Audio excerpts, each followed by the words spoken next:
the French Medal of Honor given to African American soldiers in gratitude for how they had served and helped to defeat the Nazis, and then come back to the U.S. and still not be able to go into the front of a restaurant. Nazi prisoners of war were allowed to go into the front of the restaurant.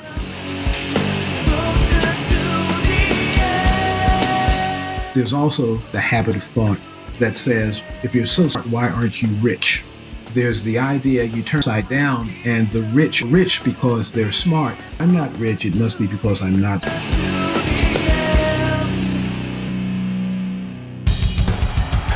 have said is that this campaign is not just about electing a president, it is about making a political revolution.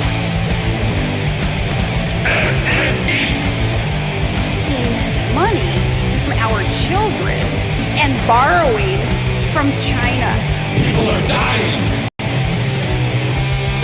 Is the program so critical it's worth borrowing money from China to pay for it? And if not, I'll get rid of it. Stop lying!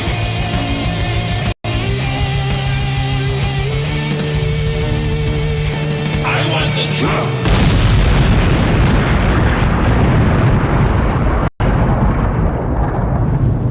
Now let's see if we can avoid the apocalypse altogether. Here's another episode of Macro and Cheese with your host, Steve Grumbine. All right, and this is Steve with Macro and Cheese. Today I have Linwood Tauheed. He's an associate professor of economics at the University of Missouri, Kansas City. He teaches introductory and advanced courses in institutional economics, political economy of race, class, and gender, economic development, and a doctoral seminar in interdisciplinary research methodology. His primary research interests are in economic methodology, community economic development, and analysis of education. A major research project involves the development of critical institutionalism, an interdisciplinary meta-theoretical framework for developing models for evolutionary institutional change and social systems through social action. Dr. Tauheed holds an interdisciplinary PhD in economics and social sciences, a Master of Arts in economics, and a BS in computer science mathematics, all from the University of Missouri, Kansas City. He is the immediate past president of the National Economic Association, NEA, which was founded in 1969 as the Caucus of Black Economists and recently celebrated its 50th anniversary. And without further ado, let me bring on my guest. Thank you so much for joining us, Linwood. Thank you so much. I really appreciate it. Thank you, Steve. It's great to be here. We're in some troubling times, and this seems to be a recurring theme. Obviously, for a year, all of us have been locked in our houses mostly, and we've witnessed the implosion of our national economy. And for many people, this is not a new thing. The precarity of this moment has impacted a great many people that probably weren't expecting it. But there are many people out there who have been buried in this economic malaise now for many generations. This is not a new thing for them. And what I'm speaking to in particular are minorities in America, those people that have been oppressed from the dawning of the nation's founding, at least from the colonization perspective, when we have witnessed time and time again the changing of institutions, the changing of laws, the changing of perspectives, customs, belief systems, and even the way we phrase things since the dawn of time. Michelle Alexander, in her book, The New Jim Crow, very eloquently touches on the fact that going back to Bacon's rebellion, the white man has been able to place a wedge issue to separate the classes, to always leave minorities out in the cold. And this has not changed. It happened through Reconstruction.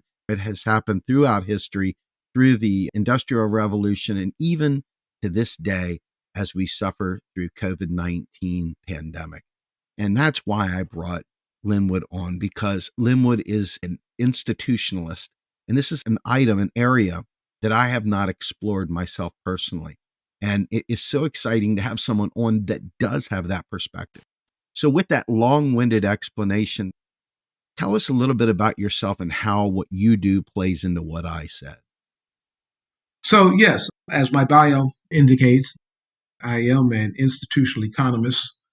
And I received my PhD here at the University of Missouri, Kansas City, which has a long tradition of institutional economics, but also post-Keynesian economics. And so UMKC, over 20 years ago, became a very fertile ground for the development of some economics ideas that are becoming very popular, including modern monetary theory. That theory itself kind of stems mainly from some academic work coming from the work of Hyman Minsky, but of course also some work out in the field by people like Warren Mosler and so forth. But Hyman Minsky identified himself as an institutional post-Keynesian, and so I think I'm in that tradition. That means that I look at the economy not as a macroeconomy or a microeconomy, but as an economy that's founded on institutions. And of course, institutions are not just relegated to the economy. All parts of social life are enabled and constrained by the institutional frameworks that exist. And so, what institutionalists, in my tradition of Thorstein Veblen, for example, think of institutions as they're not buildings, they're not groups of people, which I would refer to as organizations, but they are sometimes the unconscious, but sometimes more conscious ideas that structure the way that ordinary people live their lives. So going back, African Americans had to fight just to be considered human beings. Mm-hmm. Even in the Constitution, we're talking about 3/5 of a human being. They did not give rights to African Americans. They did not treat them as equals. And this has not changed. It's gotten better in some ways, but in many ways, there's a huge amount of not just growth that needs to be done, but deep down systematic change that has led us to this point. Mm-hmm. What are some of the institutions that you study that directly impact the African American community? Well, you just mentioned one, the idea that an African American, that a person of African descent is not human, is an institution. It is an idea in this sense. It's what Veblen called a settled habit of thought. It is a habit of thought that people of one group have against another group. And that habit of thought gets passed down from generation to generation. The institutional economics that I study and research in is a type of evolutionary process. And evolution means that things move forward. Sometimes some things change, but some things remain the same. The idea that a person of African descent is not a human is an institution. It's an institution that, if we look historically, comes into place around the middle of the 1400s. Prior to the 1400s, about 1450, Africans and Europeans were engaged in, for example, fairly normal trading relationships. There were intermarriages between African royal families and European royal families. There were kind of a normal relationship that you would have between people who thought of each other as equals in a sense. The idea that persons of African descent are not human comes about as a result of growth in capitalism that requires labor for this part of the world, the New World. And it begins with labor from Europe and labor from Africa coming to this part of the country as indentured servants. You mentioned Bacon's Rebellion. When Africans and Europeans engaged in that rebellion in 1675, 1676, they engaged in it as persons who were equals. They were indentured servants who were brought here to this country.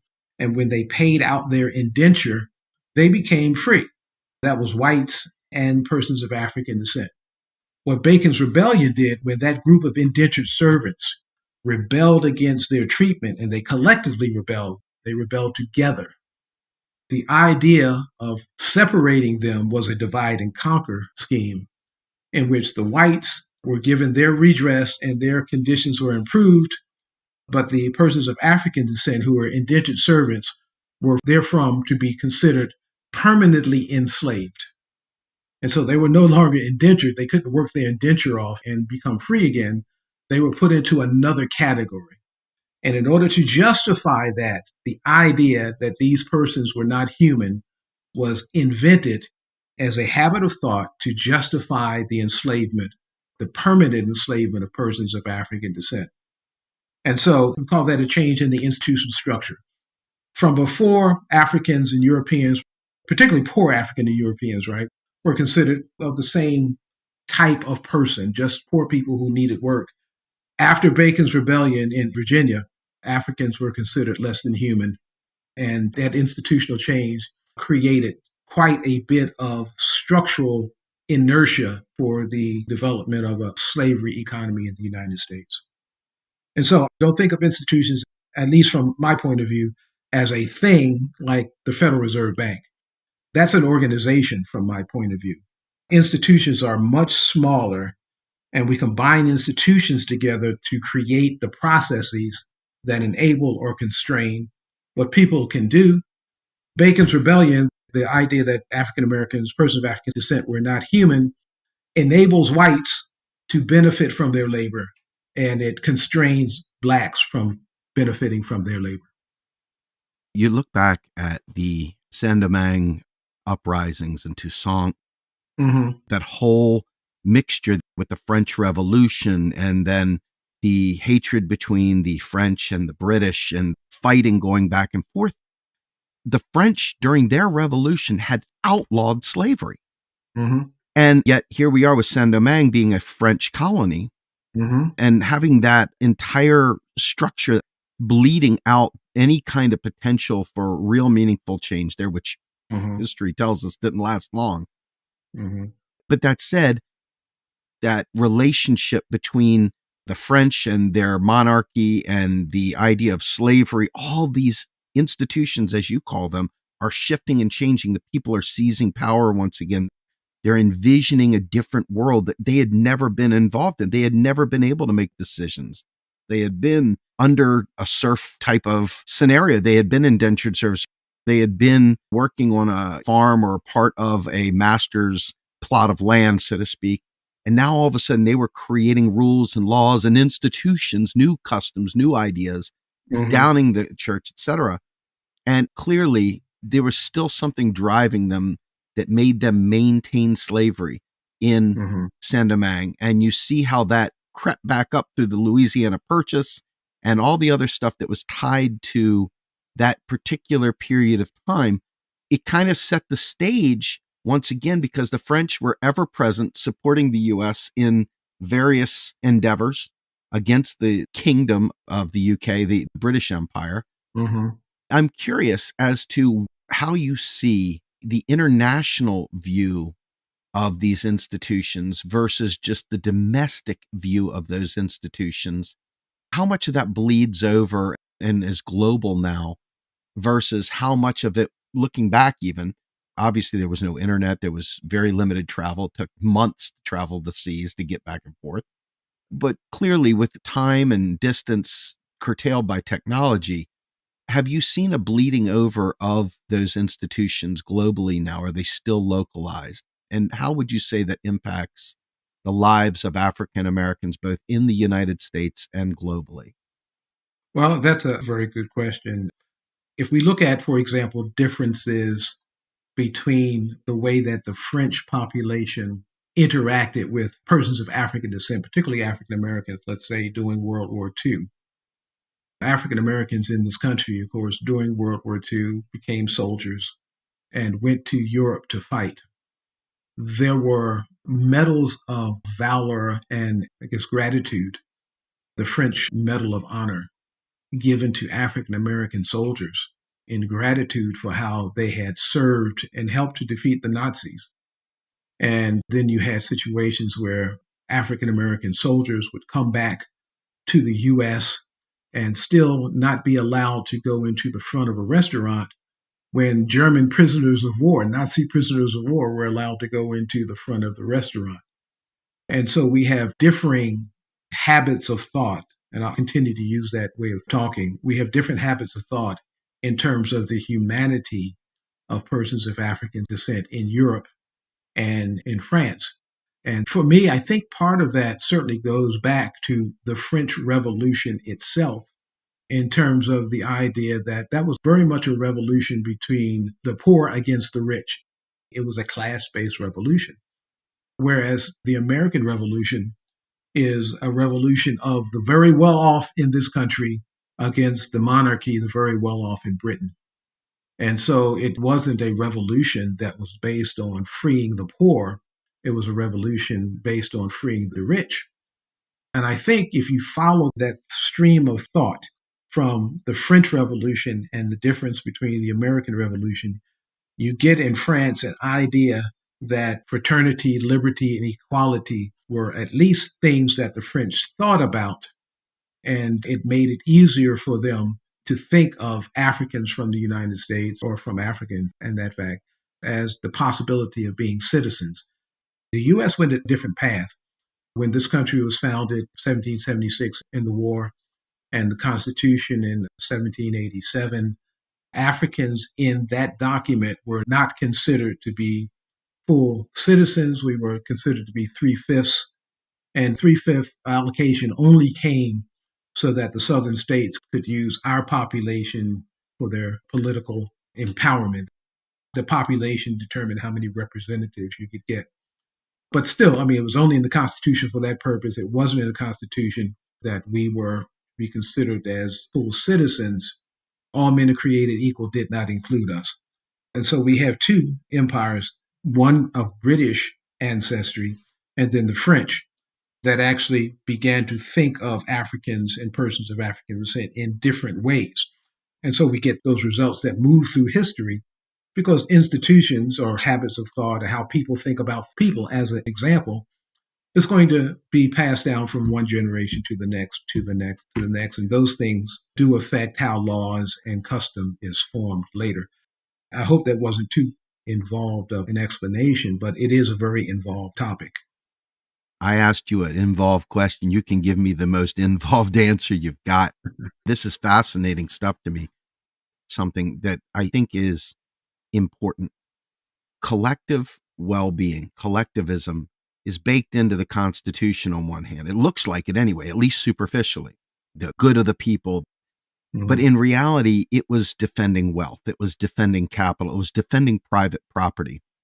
And the way we try to this day to get collective well-being for the citizens of the United States. And what do we have? We have the Ayn Rand school of neoliberal, pull it up by your bootstraps, and all these moral arrangements that possibly came partially from Calvinism, partially from a well-oiled attempt at the wealthy in this nation to discipline the poors, if you will, to make sure that they always felt like they needed to work a little harder, and this whole work ethic idea. And every time we try to get healthcare, or try to get student debt relief, or we try to make food stamps more humane or provide meaningful services like a job guarantee, etc., we've always got these austere perspectives. It comes down to moral stories. It never comes down to anything meaningful because we can get past that financial perspective once we have an MMT lens. Mm-hmm. But it seems like there's this behavior. It's generational, but it's also reinforced by our media and all the other organizations and concepts throughout that really reinforce this idea that the government shouldn't do anything for us, that you're a taker, you're a moocher.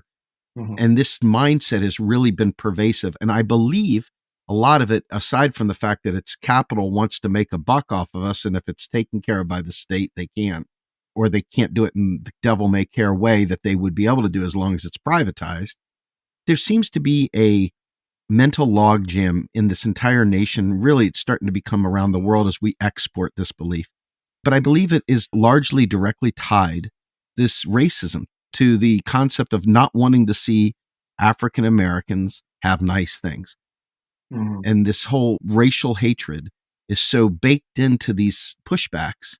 I really do believe that there's people out there that simply don't want these programs because they're afraid to see a black man get health care, or they're afraid to see a black mom who is struggling with 5 kids to receive help because she should have done better. What are your thoughts on that? The rugged individualism baked into a racist context. Well, yeah, you started off by talking about the Constitution. The Constitution of the United States as a document, you are absolutely right, is designed to benefit those who have money and power. Of course, in that time, it was white men with land holdings. And those are the only persons who could vote. Women were not allowed to vote because women were considered, well, human, but not as good as men. That's another institution that undergirds the foundations of patriarchy. The fact that there are persons who are not white, and I'm doing whites in quotes, right, because who is considered to be white can shift over time and has done so.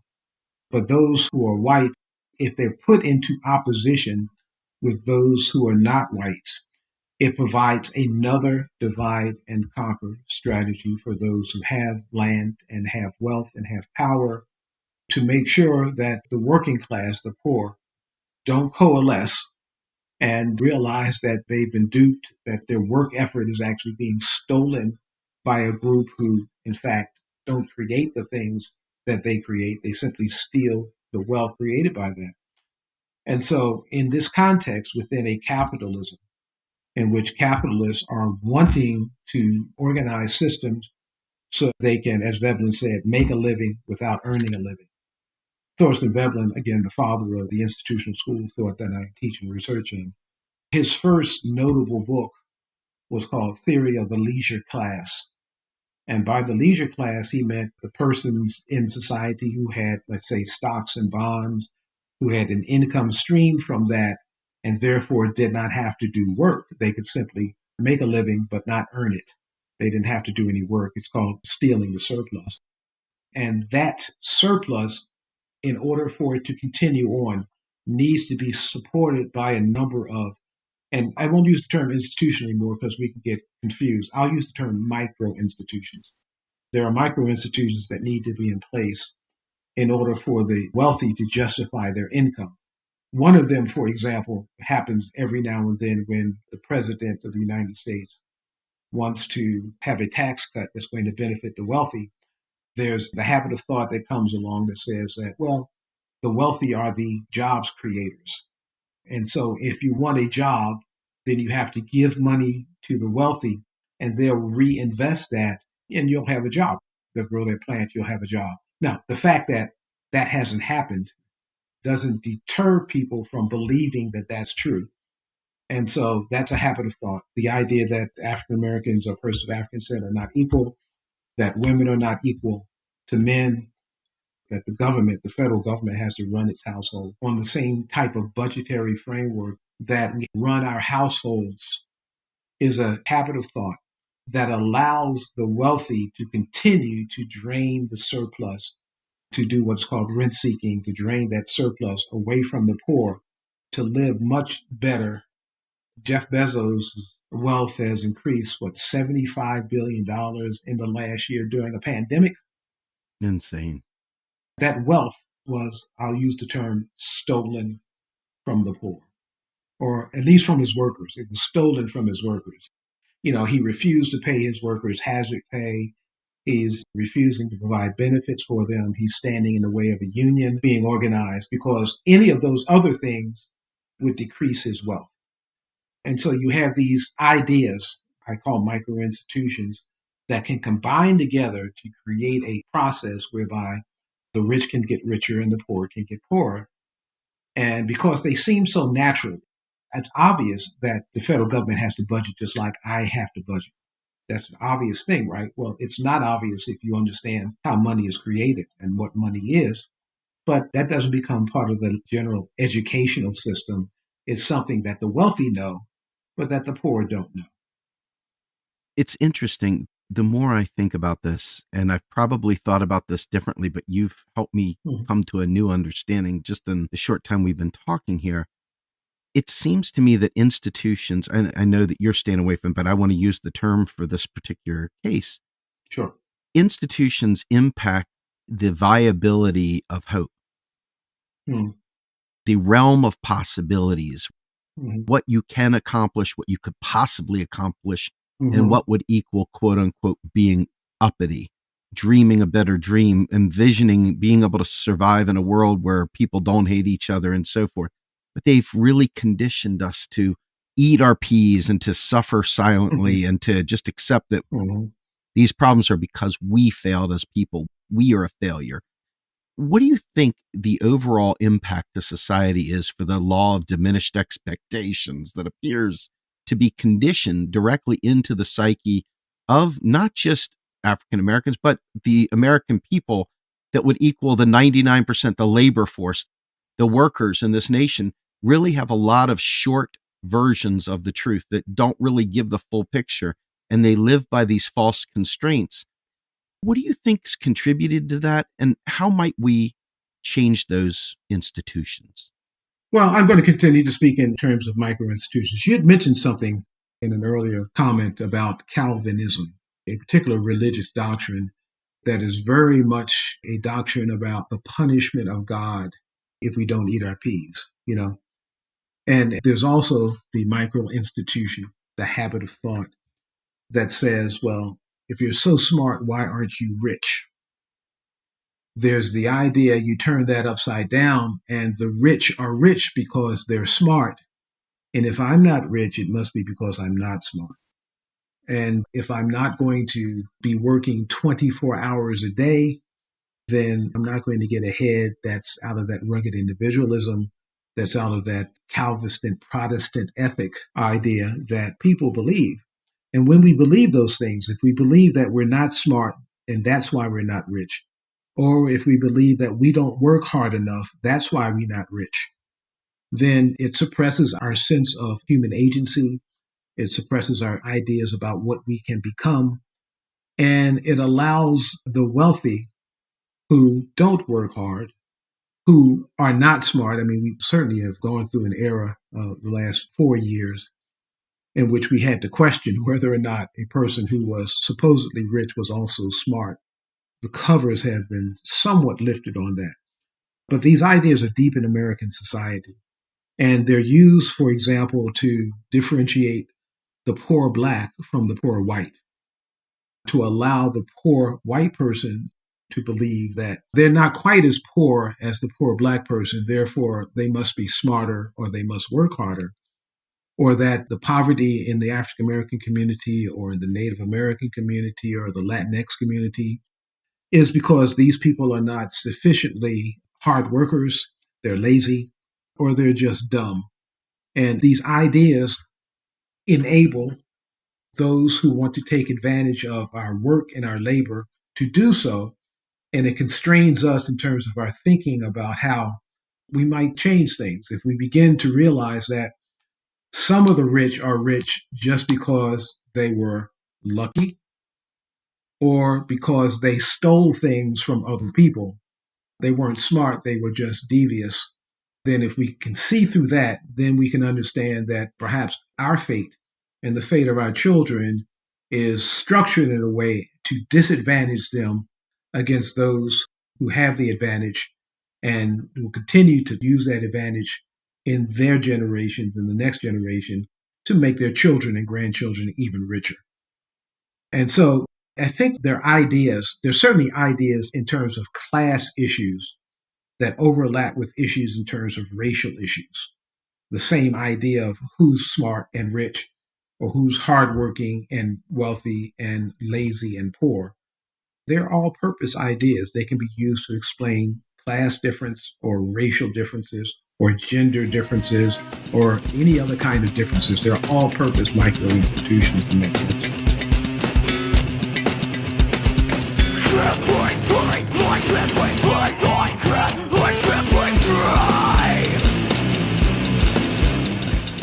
You are listening to Macro and Cheese, a podcast brought to you by Real Progressives, a nonprofit organization dedicated to teaching the masses about MMT, or modern monetary theory. Please help our efforts and become a monthly donor at PayPal or Patreon. Like and follow our pages on Facebook and YouTube, and follow us on Periscope, Twitter, and Instagram.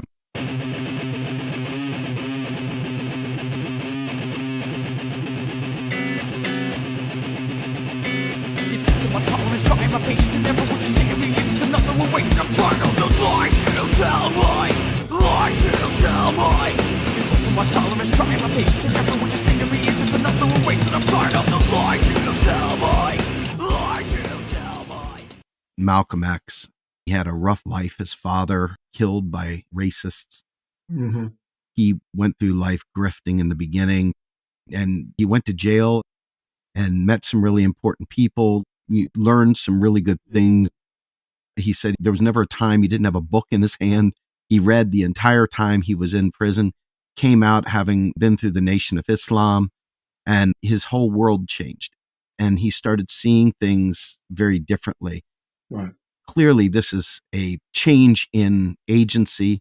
He started believing that he could make a difference. He started seeing the devil, if you will, in terms of the institutions and the belief systems, the things that were blocking them from ever achieving the goods. There was an understanding that, in fact, they were being played, that they were being used. And he became more militant. He went to Mecca. And I find it fascinating that his letter from Mecca, when he came back and he realized that, oh my goodness, there are white people that don't think the way the American people think, that I'm not treated like less than human. I'm treated as a peer, as a revered individual. And his change that occurred during that time period, it exposes the mindset of the United States and how deeply ingrained racism and classism are. I'm curious what your take on Malcolm's conversion is and what he maybe experienced in Mecca and what his revelations leaving Mecca may have told us about society. Yeah, I think it's an excellent question. Malcolm X, El Hajj Malik Shabazz, is a hero for me in a case study. I gave a lecture here at UMKC in 1999 when the U.S. Postal Service commissioned a stamp in his honor. And in that talk, I talked about Malcolm's three transformations. He didn't just have one. Of course, you mentioned that his father was killed by a group of Klansmen, and his father was a follower of Marcus Garvey, of that movement. And that, of course, stuck with him. But when he came to Detroit, he didn't think very much of himself, and he started to get into criminal life. His arrest and then movement to prison was his second transformation in that sense, from growing up and then going to prison. And you're right, his connection to the Nation of Islam doctrine that essentially worked against his sense of inferiority, his internalized racism, if you will. Part of the doctrine of the Nation of Islam was that black men were superior to whites. And I look at that in terms of a psychological process as the counterbalance to the inferiority that he went into prison with. In other words, he took his inferiority, and while he was in the Nation of Islam, that got counterbalanced with a superiority, which allowed him then to make his third transformation when he left the Nation of Islam to become an Orthodox Muslim. He could see that he was the equal of everyone, and everyone was the equal of him. He would not have been able to see that as Detroit Red, the hustler and pimp in Detroit, because his working out, that was a working out of his internalized racism. And so Malcolm went through a couple of transformations, and he's used the term agency. His sense of human agency was put on an even keel by the fact that he could now see that he wasn't inferior and he wasn't superior to other humans. He was human and they were the same. That sense of inferiority or superiority is part of the dynamic of American society, and as American society has infiltrated other parts of the world. The idea of racial superiority, white supremacy, the idea of other types of superiority have in many instances been transported and reinforced from American society. I'm not saying that it started in American society, but capitalism has kind of shown its rewards, the rewards of taking a white supremacist attitude. If you are white in America and you take advantage of the capitalist system, you can become fantastically wealthy. Whereas you look at people of color in other places called developing countries, so much of standard economics at one point had the framing that those people are poor simply because they are the people who they are, either in a very biologically racist way of talking about them as not white people, or in a culturally racist way of arguing that their culture was inferior to American culture, therefore they were poor. And so Malcolm overcame that in his movement to Mecca, where he saw all people from all over the world, from all different cultures, from all different races, and could then take an idea that he was equal. This is not a utopian situation because in his Islamic transformation, women were not considered the equal of men in that context as well. So Islam, in that sense, has something to overcome as well. It's interesting because I'm late to the game, but Malcolm became a bit of a hero to me. I read just about everything I could get my hands on. Just a fascinating story, and not just a story, but the lessons that come out are vital for everyone to learn from, because of the fact that it is these subconscious beliefs that we have that oftentimes hold us back from being able to do truly great things. It was brought to my attention. I'm a shameless fan of a band called A Tribe Called Quest, and Fife, rest in peace, Fife and Q-Tip had an amazing flow, amazing vibe that nobody else had ever experienced. It was kind of like a mixture, a fusion of jazz meets R&B meets rap. And it was amazing. You can listen to it and you sort of get a feel for where they're coming from, although you don't know, because I'm white. And a lot of the stuff they said were things that I was like, wait a minute, well, I wonder what they mean by that. And this is from a white man's perspective. There's almost like a shared, yeah, I know what you're saying. Yeah, just keep your head down, keep moving kind of thing. And some of the rap that goes on today goes back into that empowerment. People are throwing money around. They've arrived. And when you've had a boot on your head for that long, keeping you down, and you finally break through, I imagine that's a pretty powerful thing. The problem is that there's only a handful of rappers in the world that have actually made it, a handful of NBA players that have made it. That's it. That's the hope. And the capitalists have pounced on that. They've manufactured shoes that it's not going to the African-American community. You look at weed and you realize that for years, people were thrown in jail for this for no reason whatsoever. Then we've got laws that are changing and people are selling legal marijuana. It is the same people that were putting people in jail that are now profiting from it.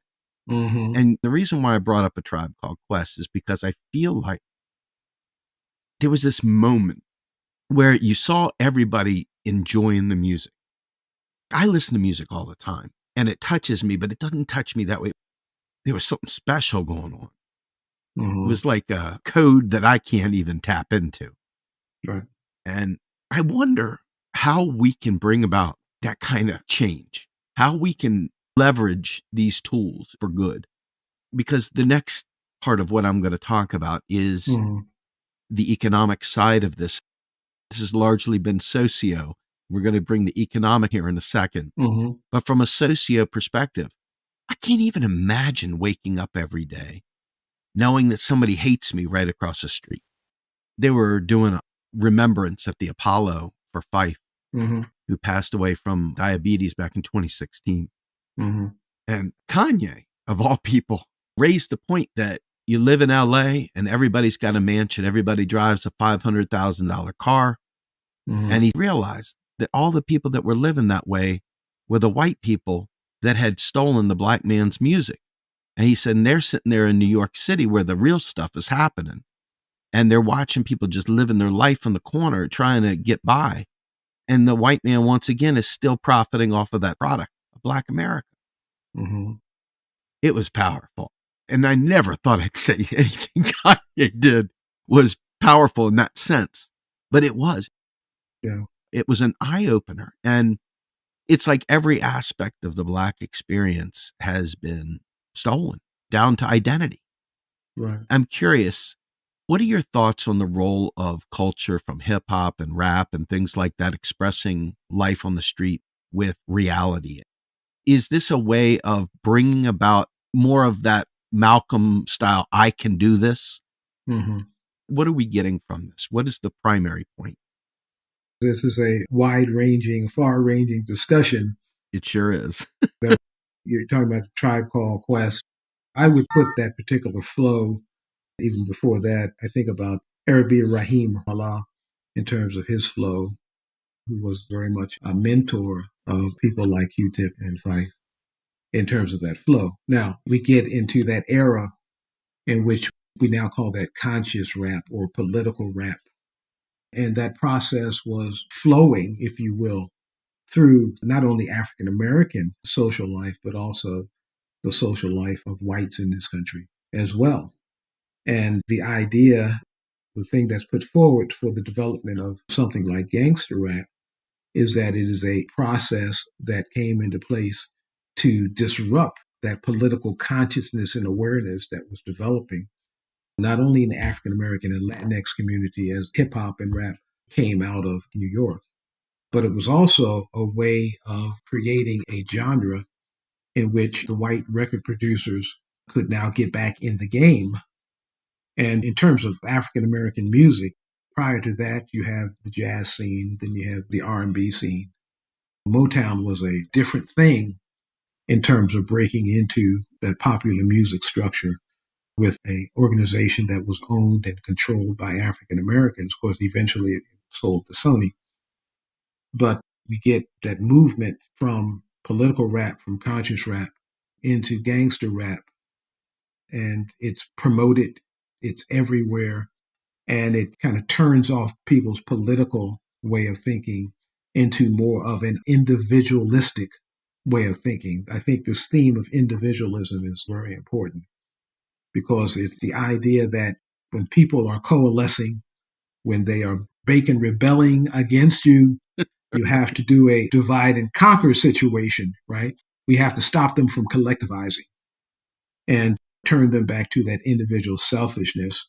And gangster rap did that. It was all about the individual, particularly based around a male-centered theme, male superiority. And so I think culture in this sense, and by this we mean popular culture, is extremely important because it is through popular culture that these micro-institutional frameworks, that's one of the major ways these habits of thought are propagated from one generation to the next. And whoever controls that propagation can control the agency and the idea of collectivism versus individualism. And in controlling that, if they can make us believe that we're all individuals and that our success is all our own, failures are all our own, then it prevents us from getting together, talking to other people, and seeing that there is a social structure.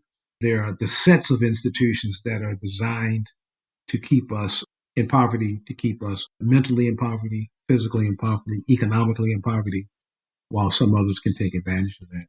So, yeah, I have this idea that I tell my students in class that everything is connected to everything else. That makes life complicated. But I think everything in the social world is connected to everything else. What makes me an institutionalist is that I think that the institutions can help us understand those connections. That is absolutely incredibly powerful because I try to keep this broad because the MMT angle that I frequently focus on, sometimes it's without context. Sometimes people don't really realize the power of public money.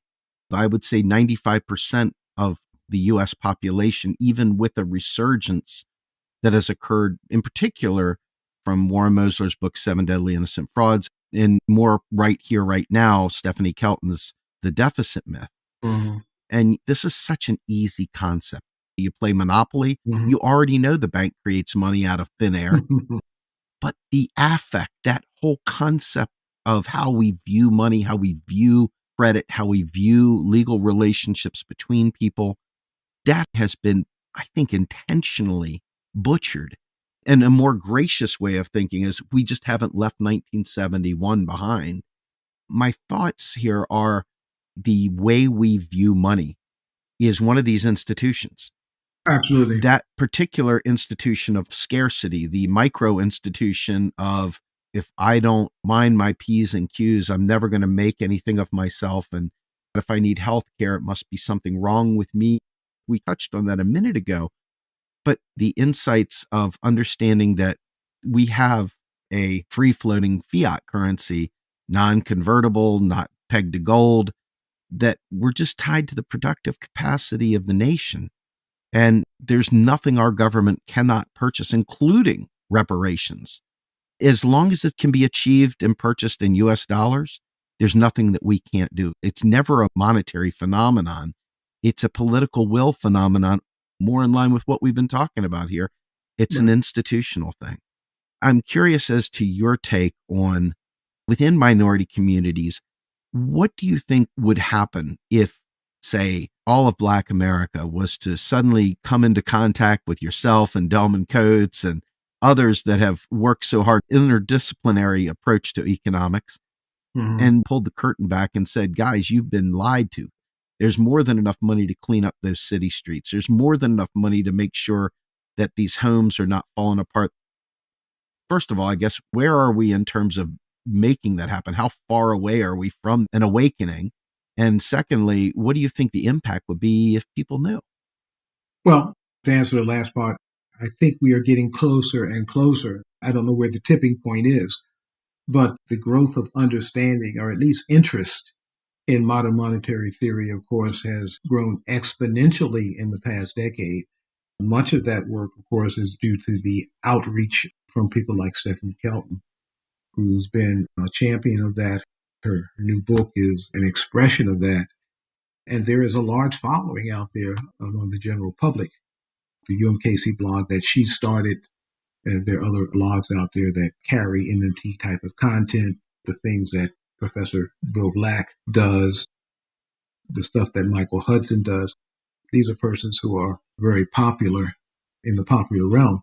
And so that puts MMT, modern monetary theory, out there in a broad consensus. And to the extent that that cannot be stopped, we are moving closer and closer to the general public understanding that and demanding the change that that would authorize. In the, quote, minority communities, we need to do better outreach.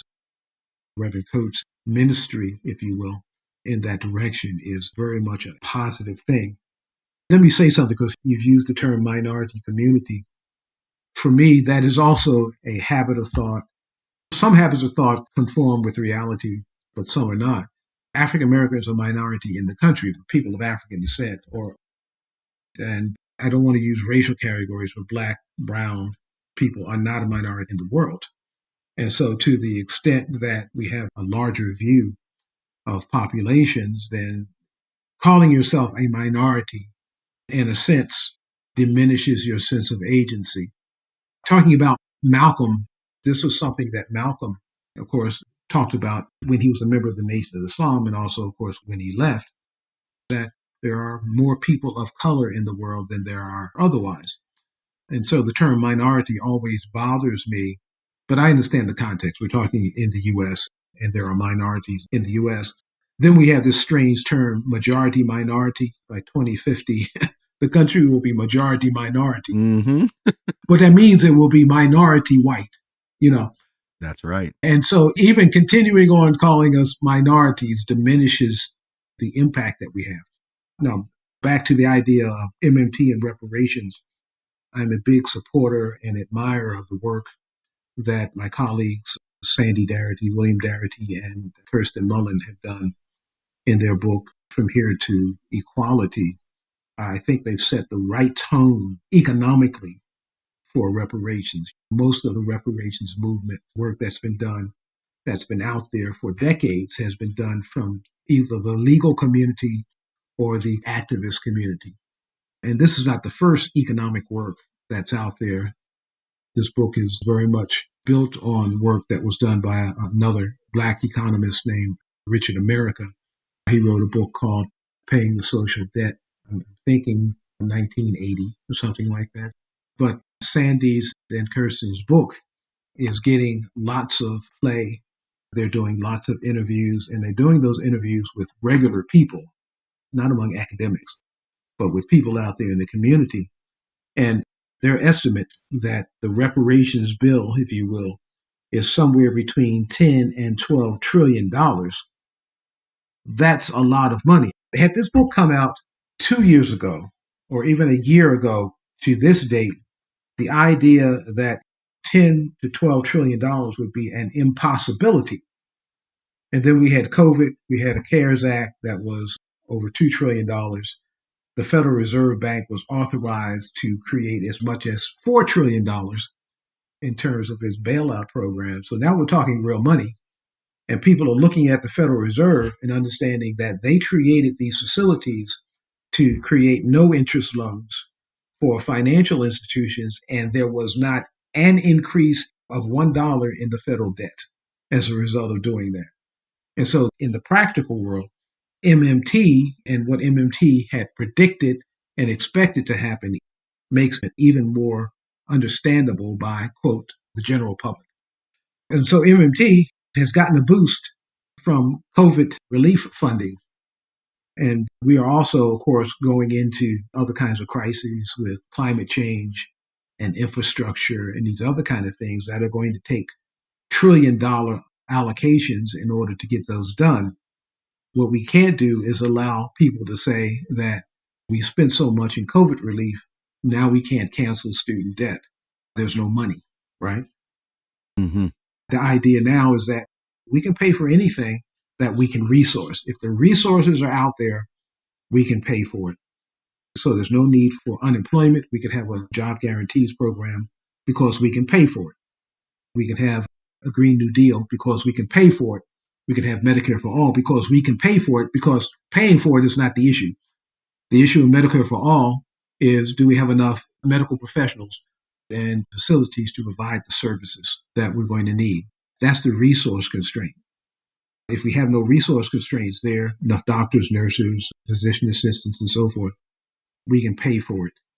And those persons who are poor and middle class, who are struggling, don't need to struggle because we don't have enough money. That's not why they're struggling. There's an interesting thing that happened around 2004.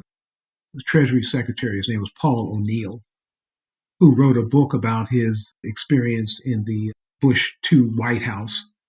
And he talks about this meeting he was in where Bush was wanting to spend more money on, I'm thinking it was probably war.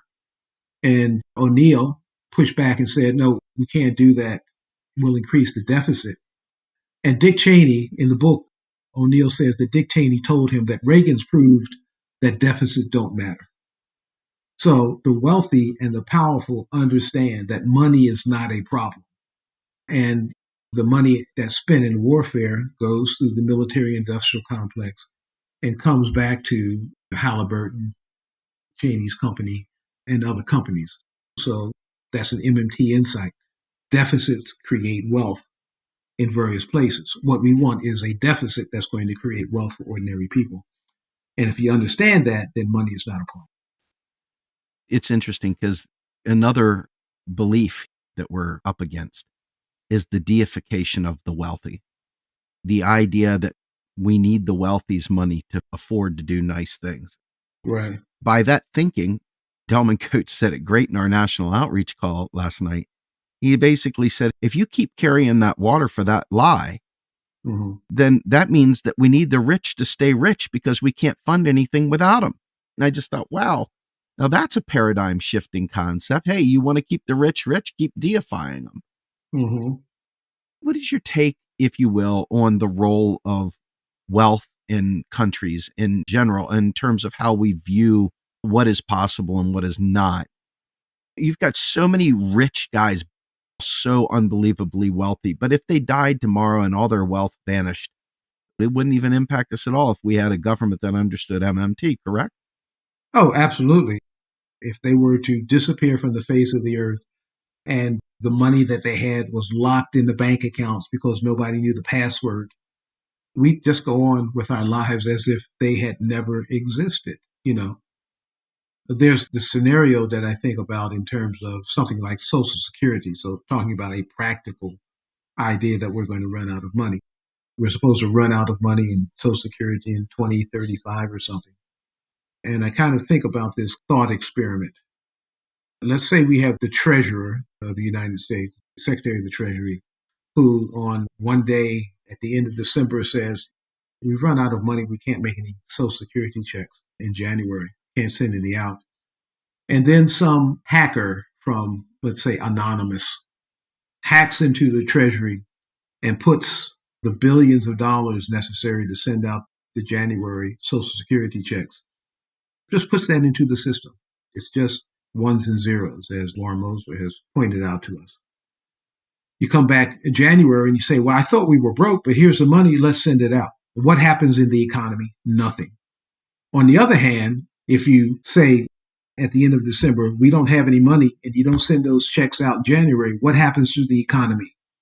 It falls into recession because persons who are receiving Social Security cannot buy the food, clothing, and shelter that they used to buy. And so what happens if you don't continue to push money out into the economy is that the economy goes into a depression. And if you continue, in this case, doing what you were doing before, even though your accounting says you don't have money, you keep creating money and pushing it out, the economy continues on. So it's kind of the opposite of the rich. If the rich were to die and their money in their bank accounts were inaccessible, the economy goes on just as it was before. Nothing changes. All right. Yes. I want to give you a chance to close us out.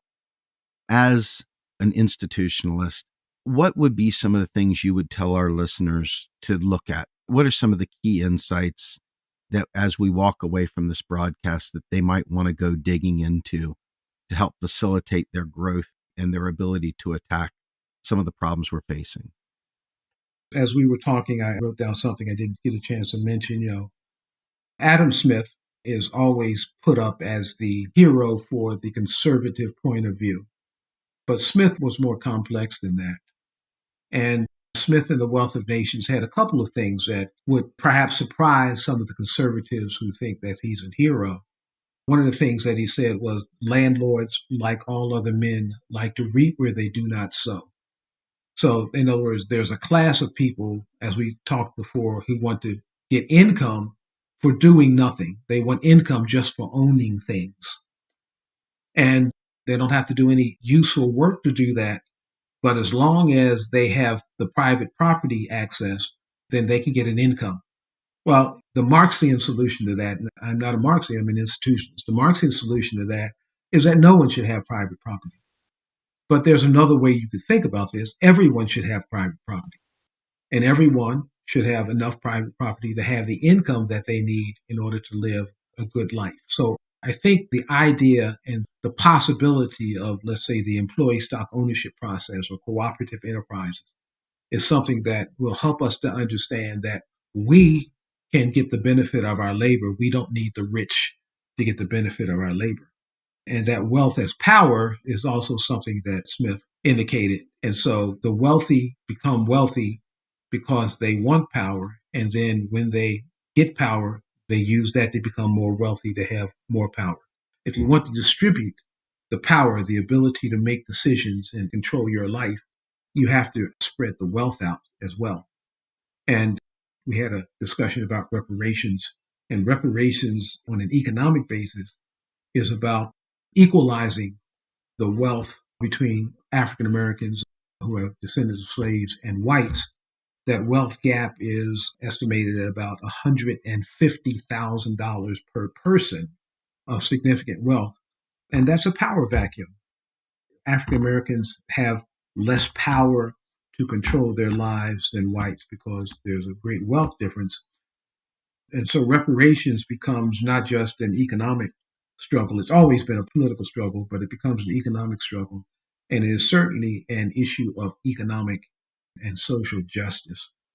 And so MMT says that 11 to $10 trillion that is estimated as the reparations bill can be funded very easily because we have a sovereign currency and we can create money. That's a great way to wrap this up. Linwood, thank you so much for your time. Where can we find more of your work? Well, I don't have Twitter. I suppose I should.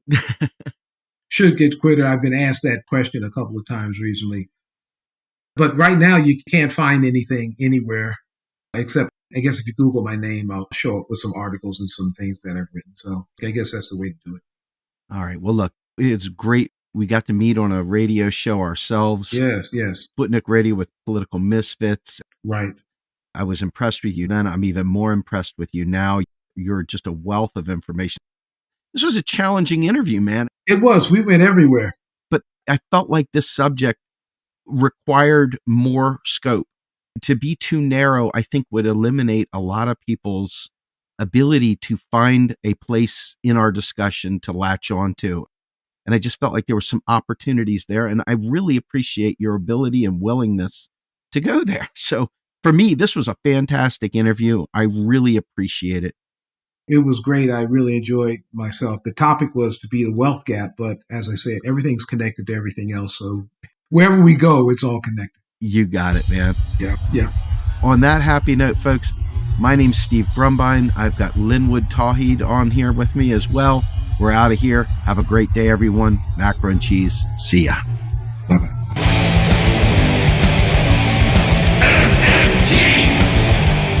Macro and Cheese is produced by Andy Kennedy. Descriptive writing by Virginia Cox and promotional artwork by Mindy Donham. Macro and Cheese is publicly funded by our Real Progressive Patreon account.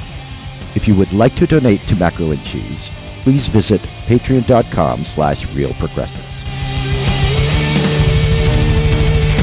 I want the truth.